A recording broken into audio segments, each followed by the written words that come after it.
بھائی قابل قدر بزرگوں اور بھائیوں، آج عالم اسلام کی عید کا دن ہے اور یہ دن اہل اسلام اور اہل ایمان کے لیے انتہائی خوشی اور مسرت کا دن ہے، لیکن اس دن میں غور کرنا چاہیے کہ رمضان المبارک کا مقدس اور مبارک مہینہ اللہ نے ہمیں نصیب کیا، اور اس ماہ مبارک کی برکات اور رحمتوں سے جن لوگوں نے نفع اٹھایا، فائدہ حاصل کیا، آج ان کے لیے یہ تشکر کا دن ہے، شکر ادا کرنے کا دن ہے کہ اللہ رب العزت نے ہمیں عظیم مہینہ جو مغفرت، رحمت اور جہنم سے آزادی پر مشتمل ہے، اللہ نے ہماری بخشش اور مغفرت کے لیے ہمیں ایک بہترین موقع نصیب کیا۔ تو آج اسی دن کے، آج کا دن اسی مہینہ کے نعمت کا شکریہ ہے۔ اس میں غور کرنے کا مقام یہ ہے کہ ایک مہینے کے روزے فرض تھے اور تعلق مع اللہ کی یہ گھڑیاں، اس میں کئی قسم کے اعمال تھے۔ تو اب اہل ایمان نے روزے رکھے اور رمضان کی برکات حاصل کی، لیکن اس کی کیا نشانی ہوگی کہ اللہ کے ہاں یہ محنت قبول بھی ہے یا نہیں؟ کئی آدمی روزہ رکھتے ہیں اور حدیث میں آتا ہے کہ اللہ کو ان کے روزے کی حاجت ہی نہیں، ضرورت ہی نہیں۔ تو اس کا معیار کیا ہوگا؟ تو یاد رکھ لیں کہ روزے کا مقصد تھا، اللہ نے خود بیان کیا، لعلکم تتقون، تاکہ تمہارے دلوں میں اللہ کا ڈر پیدا ہو، خوف پیدا ہو۔ اسی لیے یہ ایک مہینہ ٹریننگ جاری رہی کہ اپنے گھر کا حلال کھانا، حلال بیوی، حلال پینا، یہ دن میں پابندی لگا دی تاکہ نفس پہ کنٹرول حاصل ہو اور ٹریننگ ہو، تربیت ہو، اللہ رب العزت کا ڈر دل میں پیدا ہو۔ اگر واقعی اللہ کا ڈر دل میں پیدا ہو گیا اور اس رمضان سے یہ سبق ہم نے حاصل کر لیا کہ اللہ کے حکم پر رکنا ہے، اللہ کے حکم پہ چلنا ہے، اگر یہ داعیہ ہمارے دلوں میں پیدا ہو گیا تو سمجھ لو ہمارے روزے قبول ہو گئے اور مقصد حاصل ہو گیا۔ اور اگر رمضان گزارنے کے بعد بھی ہمارے دل میں اللہ کا کوئی خوف نہیں آیا، ڈر پیدا نہیں ہوا اور تقوی نام کی کوئی چیز ہمارے دلوں میں پیدا نہیں ہوئی، تو پھر سمجھ لے کہ یہ ایسے ہی منہ بند کر کے رہا، اللہ کے ہاں اس کے روزے کی کوئی حیثیت نہیں۔ تجھے آنے والا وقت بتائے گا۔ آج عید ہے تو آج سے یہ امتحان شروع ہو گیا کہ اللہ کے احکام کی کتنی اہمیت ہمارے دلوں میں پیدا ہوئی، اللہ رسول کی اطاعت کا کتنا جذبہ ہمارے دلوں میں پیدا ہوا۔ تو جس قدر جذبہ بڑا ہوگا اس قدر اجر بڑا ہوگا، اس قدر اس روزے کی مقبولیت بڑی ہوگی۔ تو یہ ہمارے آنے والی زندگی، آنے والے دن یہ ہمیں بتائیں گے۔ یہ نہیں کہ رمضان اب گیا تو ہم مسجدوں سے گئے، رمضان گیا نمازیں گئیں، ذکر اذکار گیا، تلاوت گئی اور کار خیر سارے گئے۔ اگر خدا نہ خواستہ ایسی حالت پیدا ہو گئی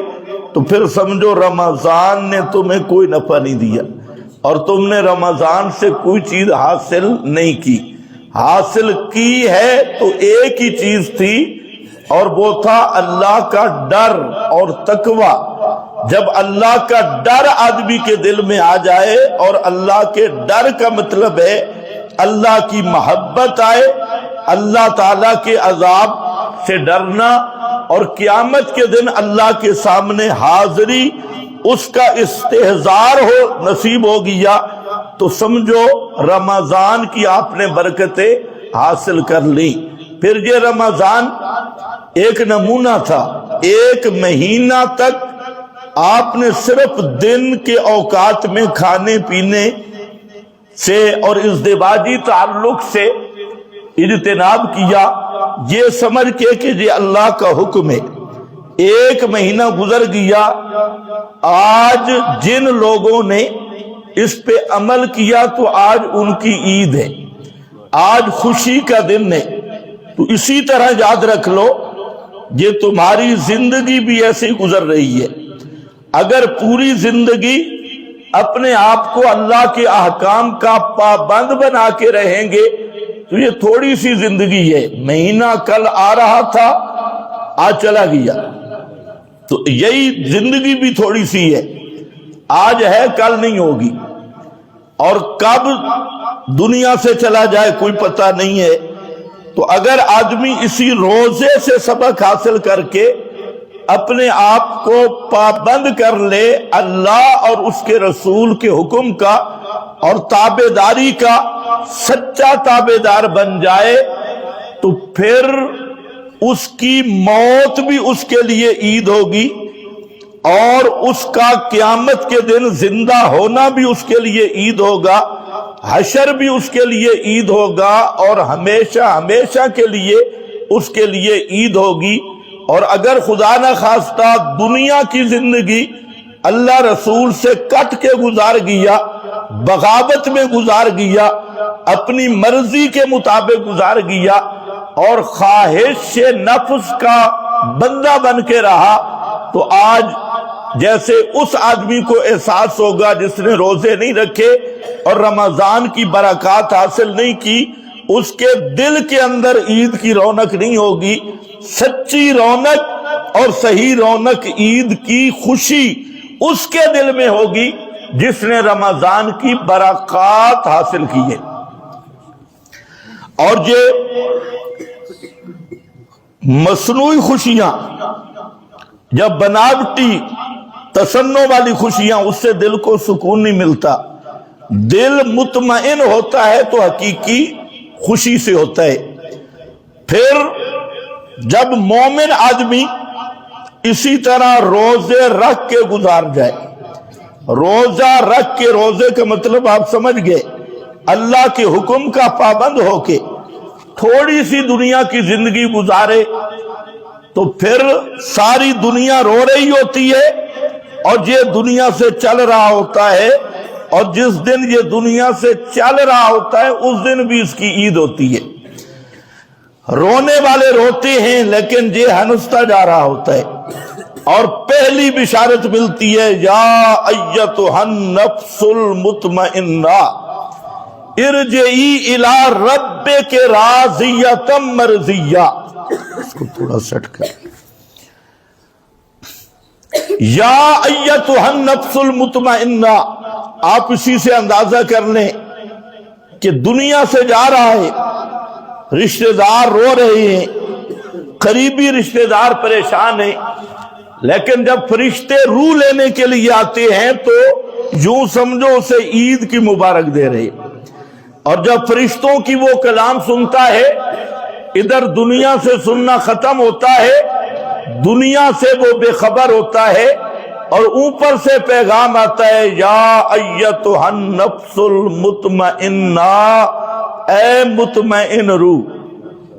اور مطمئن وہی ہے جو اللہ کے حکم پہ مطمئن رہا، پیغمبر کریم کی اطاعت پر مطمئن رہا، اللہ کے حکموں کو نہیں توڑا، پیغمبر کریم کے حکم کو نہیں توڑا، اپنے آپ کو پابند کر کے رہا، تو یہ وہ نفس مطمئنہ ہے۔ اس کو اللہ فرماتی ہیں ارجعی الی ربک، آج لوٹ اپنے رب کی طرف، اور کہاں لوٹ؟ فادخلی فی عبادی بدخلی جنتی، میرے اور بندے بھی پہلے موجود ہیں، اور کہاں جا؟ سیدھی جنت میں جا، بدخلی جنتی۔ یہ بشارت فرشتے دیتے ہیں، اور یہ مومن کی روح خوشی خوشی اوپر جاتی ہے، پہلے آسمان پہ اس کا استقبال ہوتا ہے، دوسرے، تیسرے، چوتھے، پانچویں، ہر آسمان پہ مومن کی روح کا استقبال ہو رہا ہے، اور جنت کے گیٹ پر اس کے جو پہلے رشتہ دار وہاں پہنچے ہوئے ہیں، ان کی ارواح اس کی منتظر ہیں۔ جنت میں منادی ہو گئی کہ آج فلاں آ رہا ہے، تو وہ سارے لوگ وہ مطمئن ہو کے اپنی اس آنے والی روح کا استقبال کرتے ہیں۔ تو یہ بھی ایک عید کا سما ہوتا ہے، ادھر رونے والے رو رہے ہیں اور مرنے والے کی نئی عید شروع ہو گئی ہے۔ لیکن یہ عید تب شروع ہوگی کہ جیسے رمضان میں پابند رہے، اسی طرح اپنی زندگی کو پابند کر دیا، اور پھر مرنے کے بعد موجی موجے ہیں، اور مرنے کے بعد پھر عید ہی عید ہے۔ اور سب سے بڑی عید کہ جنت میں حضرت محمد مصطفیٰ صلی اللہ علیہ وسلم کا دیدار نصیب ہوگا۔ یہ اور عید ہوگی کہ امتی کو نبی کریم علیہ السلام کا اپنی آنکھوں سے دیدار نصیب ہوگا، اور وہ جنت میں۔ تو اب اندازہ کریں یہ کتنی بڑی عید ہوگی۔ اور نبی کریم علیہ السلام کے پاس کئی صحابہ نے عرض کیا آ کر، اور متعدد روایات امام ابن کثیر رحمت اللہ علیہ نے تفسیر کے ذیل میں لائے کہ ایک تو جنت ہے، اور دوسرا جنت میں نبی کریم علیہ السلام کی رفاقت مل جائے، آپ کا دیدار مل جائے، تو یہ سب عیدوں سے بڑی عید ہوگی، اور ساری خوشیوں سے بڑی خوشی ہوگی، ساری لذتوں سے بڑی لذت ہوگی۔ جنت میں پیارے پیغمبر صلی اللہ علیہ وسلم کی رفاقت کا نصیب ہو جانا، آپ کی معیت کا نصیب ہو جانا، یہ سب سے بڑی سعادت اور خوش قسمتی کی بات ہوگی۔ لیکن یہ بھی تب ہوگا کہ دنیا میں پیارے پیغمبر کی بات مانی ہوگی، اور ہر ایک کے قول، ہر ایک کے فعل، ہر رسم، ہر بدعت اور ہر رواج پر محمد مصطفیٰ صلی اللہ علیہ وسلم کی سنت کو ترجیح دی ہوگی۔ اس آدمی کو اللہ قیامت میں بھی اور قیامت کے بعد جنت میں بھی محمد مصطفیٰ صلی اللہ علیہ وسلم کی رفاقت عطا کریں گے، معیت عطا کریں گے۔ لیکن معیت کب ہوگی؟ جب ہم ہر رسم کو توڑیں گے، ہر بدعت کو توڑیں گے، برادری کی رسمیں، ملا کی رسمیں، پیروں کی رسمیں، اور مذہبی ٹھیکیداروں کی رسمیں اور بدعات، ان سب کو دفع کر کے صرف ایک ہی ہم دید رکھیں گے، اور وہ دید ہوگی محمد مصطفیٰ صلی اللہ علیہ وسلم کی سنت کے ساتھ۔ آپ نے فرمایا من احبنی من احب سنتی فقد احبنی، محبت کے دعوے دار بڑے ہوں گے، لیکن فرمایا لوگوں جس آدمی نے میں محمد کی سنت کے ساتھ محبت کی، سنت کو اپنایا، اپنی زندگی کا زیور بنایا اور ہر بدعت کو چھوڑا، ہر رسم کو چھوڑا، ہر ملا کے قول کٹورے کو چھوڑا، احب سنتی، میری سنت کے ساتھ اس نے پیار کیا، فقد احبنی، یہ سچا میرا محب ہے۔ اور فرمایا من احبنی احب سنتی کان معی فی الجنہ، یہ وہ آدمی ہے کہ اللہ اسے جنت میں میری سنگت عطا کرے گا۔ یہ وہ آدمی ہے جو پیارے پیغمبر کی سنتوں کا محب بن گیا اور سنتوں کو تلاش کرتا ہے، بدعات کے ساتھ بائیکاٹ کرتا ہے۔ اور یاد رکھو صرف بدعات کے ساتھ نہیں، بدعتی کے ساتھ بھی۔ آج عید ہے نا، ہاں تو آج آپ نے بھی کسی بدعتی کو عید مبارک نہیں دینی، بڑا مشکل مسئلہ ہے۔ من احب سنتی فقد احبنی، ایسے رفاقت نہیں ملے گی، رفاقت تب ملے گی سب سے کٹ جاؤ گے ایک محمد مصطفیٰ کے لیے، سب کو چھوڑنا ہوگا، صرف اور صرف سنت محمد مصطفیٰ کی محبت میں برادری ناراض ہوتی ہے ہو جائے، والدین ناراض کیے ہو جائیں، ساری دنیا سے کٹ جائے، لیکن محمد مصطفیٰ کی سنت سے نہ ہٹے نہ کٹے، اس جذبے والا انسان فرمایا کان معی فی الجنہ، یہ بندہ جنت میں میرے ساتھ ہوگا۔ اور آپ کو پتہ ہے سب سے بڑی نعمت بھی جنت میں پیارے نبی کی سنگت ہے، مرافقت ہے۔ صحابی آیا، صحابی پوچھتا ہے یا رسول اللہ میں بڑا پریشان ہوں، تو آپ نے فرمایا کیوں؟ تو صحابی عرض کرتا ہے اللہ کے، صحابہ کا ذرا ذہن بھی دیکھیں، صحابی عرض کرتا ہے اللہ کے محبوب ذکرت موتی و موتک، دنیا میں پریشان ہوتا ہوں تو آپ کی مجلس میں آتا ہوں، آپ کا چہرہ دیکھتا ہوں، آپ کی بات سنتا ہوں تو میرے غم ختم ہو جاتے ہیں، لیکن میں خیال کر رہا ہوں کہ جب میں مر جاؤں گا اور آپ پہ بھی موت آنی ہے، میں اپنی موت اور آپ کی موت کو یاد کرتا ہوں تو آپ تو جنت کے اونچے درجوں میں ہوں گے اور ہم غریب تو بہت نیچے والے درجوں میں ہوں گے، اور اگر جنت میں آپ کا دیدار نہ ہو، آپ کی سنگت نہ ہو، آپ کا ساتھ نہ ہو تو پھر جنت میں بھی مزہ نہیں ہوگا۔ یہ وہ لوگ ہیں جنہوں نے پیارے پیغمبر کو آنکھوں سے دیکھا، انہیں ہے نا پتہ لذتوں کا، ہاں حلوے خوروں کو کیا پتہ، جنہوں نے پیارے پیغمبر کا دیدار کیا، اور جو صرف ایک پلیٹ حلوے کے پیچھے سنت کو ذبح کرے، ایسے درندے کو کیا پتہ پیارے پیغمبر کے چہرے کا۔ یہ وہ لوگ ہیں جنہوں نے میرے نبی کا چہرہ دیکھا، اور کیا کہتی ہیں کہ جنت میں بھی مزہ نہیں آئے گا اگر آپ کا دیدار نصیب نہ ہو۔ تو پیارے پیغمبر ابھی جواب نہیں دے رہے تھے، خاموش تھے کہ قرآن پاک کی یہ آیت آئی، فرمایا من یطع اللہ والرسول، من یطع اللہ، یہ سورہ النساء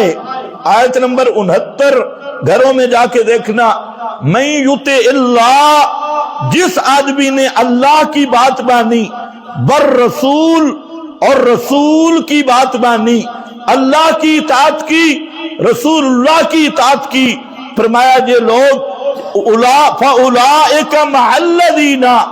أَنْعَمَ اللَّهُ عَلَيْهِمْ مِنَ النَّبِيِّينَ وَالصِّدِّيقِينَ وَالشُّهَدَاءِ وَالصَّالِحِينَ، جنہوں نے اللہ کی بات مانی، رسول اللہ کی اتباع کی اور اطاعت کی، یہ لوگ قیامت کے دن نبیوں کے ساتھ ہوں گے، صدیقوں کے ساتھ ہوں گے، شہیدوں کے ساتھ ہوں گے اور صالحین کے ساتھ ہوں گے۔ حسن اولئک رفیقا، حسن اولئک، واہ بڑے خوب رفیق ہیں، حسن اولئک رفیقا، سونی سنگت اور خوبصورت سنگت، اور یہی وہ سنگت ہے کہ پیارے پیغمبر کے جو آخری لفظ تھے اللہم الحقنی بالرفیق الاعلی حسن اولئک رفیقا، اللہ مجھے اسی سنگت میں پہنچا دے۔ وہ سنگت کون سی ہے؟ من النبیین والصدیقین والشہداء والصالحین۔ تو میرے دوستو، جیسے آج ان لوگوں کی عید ہے جنہوں نے رمضان کی برکات حاصل کی، اگر زندگی کو اللہ اور اس کے رسول کے احکام کے پابند بنا لو، جیسے رمضان میں آدمی پابند ہوتا ہے، پھر ایک عید نہیں، مرنے کے بعد پھر عید ہی عید، خود موت بھی عید بن جاتی ہے۔ لوگوں کے ہاں موت ماتم ہوتا ہے، لیکن جس نے زندگی اللہ اور اس کے رسول کی غلامی میں گزاری، اپنی خواہش کو قربان کیا، اپنی خواہشات کا مقابلہ کیا اور اللہ رسول کا سچا تابعدار بن کے رہا، اس کے حق میں موت بھی عید، قیامت بھی عید، اور قیامت کے بعد جنت بھی عید۔ عید ہی عید ہے۔ اور پھر جنت میں اس سے بھی بڑی نعمت ملے گی۔ فرمایا للذین احسنوا الحسنى وزیادۃ، جن لوگوں نے دنیا میں احسنوا صحیح عقیدہ اپنایا، شرک سے بچ گئے، بدعت سے بچ گئے، مشرک کے ساتھ سنگت سے بچ گئے، بدعتی کے ساتھ دوستیوں سے بچ گئے، احسنوا، جنہوں نے دنیا میں احسان کیا۔ احسان کیا ہے؟ شرک سے بچنا، بدعت سے بچنا، مشرک اور بدعتی سے بچ جانا۔ فرمایا جو بچ گئے، الحسنہ، قیامت کے دن ان کے لیے جنت ہوگی، اور سب سے خوبصورت جگہ الحسنہ، صرف جنت نہیں، وزیادۃ، فرمایا جنت سے بھی زیادہ نعمت دوں گا۔ وہ جنت سے زیادہ کیا ہے؟ صحابہ نے پوچھا ہے کہ یہ جنت تو ملے گی، جنت کی نعمتیں بھی، یہ زیادہ کیا ہوگا؟ جنت بھی وزیادۃ، جنت سے بھی زیادہ؟ فرمایا ہاں، وہ جنت سے زیادہ ہوگا النظر الی وجہ اللہ، اللہ اپنا دیدار کرائیں گے۔ اللہ کا جو چہرہ ہے، لیس کمثلہ شیء، جیسے اس کی کوئی ذات جیسی کسی کی ذات نہیں، اس کی کسی صفت جیسی کسی کی صفت نہیں، اور وہ کما جلی کو بے شان ہی، تو اللہ اپنے جنتی آدمیوں کو اپنا دیدار کرائے گا۔ النظر الی وجہ اللہ، یہ ہوگا زیادتن، جو اصحاب پیغمبر صلی اللہ علیہ وسلم نے نبی کریم علیہ السلام سے خود پوچھا، وہ زیادت کیا ہے؟ فرمایا وہ زیادت ہوگی اللہ کا دیدار کرنا، وہ بے کیف دیدار جب جنتی کریں گے، ان کو ایسی لذت محسوس ہوگی، ایسا مزہ آئے گا کہ وہ جنت کی نعمتیں بھی بھول جائیں گے اور جنت کی لذتیں بھی بھول جائیں گے۔ تو میرے دوستو، یہ مختصر سی زندگی، اسی طرح جیسے رمضان آیا اور آج گزر گیا، اسی طرح اللہ نے ہمیں زندگی دی۔ اپنی جوانیوں کو پیارے پیغمبر کی سنت پہ قربان کرو، اور ہر بدعت سے بچو، ہر رسم سے بچو، اپنے اوقات کو پیارے پیغمبر کی سنت کا داعی بناؤ، خود بھی سنت پہ عمل کرو، لوگوں کو سنت کی دعوت دو، رسم و رواج کا خود بائیکاٹ کرو، لوگوں کو اس کی دعوت دو، اللہ کی توحید کا پرچار کرو، خود بھی لوگوں کو اس کی دعوت دو۔ اور یہ چند روزہ زندگی اگر اسی ناج پہ گزر گئی، اللہ کی بات پہ، رسول اللہ کی بات پہ صلی اللہ علیہ وسلم، تو پھر ہمیشہ کی خوشیاں نصیب ہوں گی۔ اور اگر خدا نخواستہ یہ زندگی ضائع کر دی، پھر ہمیشہ کے ارمان اور حسرتیں ہی حسرتیں ہوں گی، پھر وہ خوشی نصیب نہیں ہوگی۔ تو اللہ رب العزت مجھے بھی، آپ کو بھی سچا پیارے پیغمبر کا تابعدار اور آپ کی سنتوں کا عاشق اور آپ صلی اللہ علیہ وسلم کی سچی غلامی نصیب فرمائے۔ وآخر دعوانا الحمدللہ۔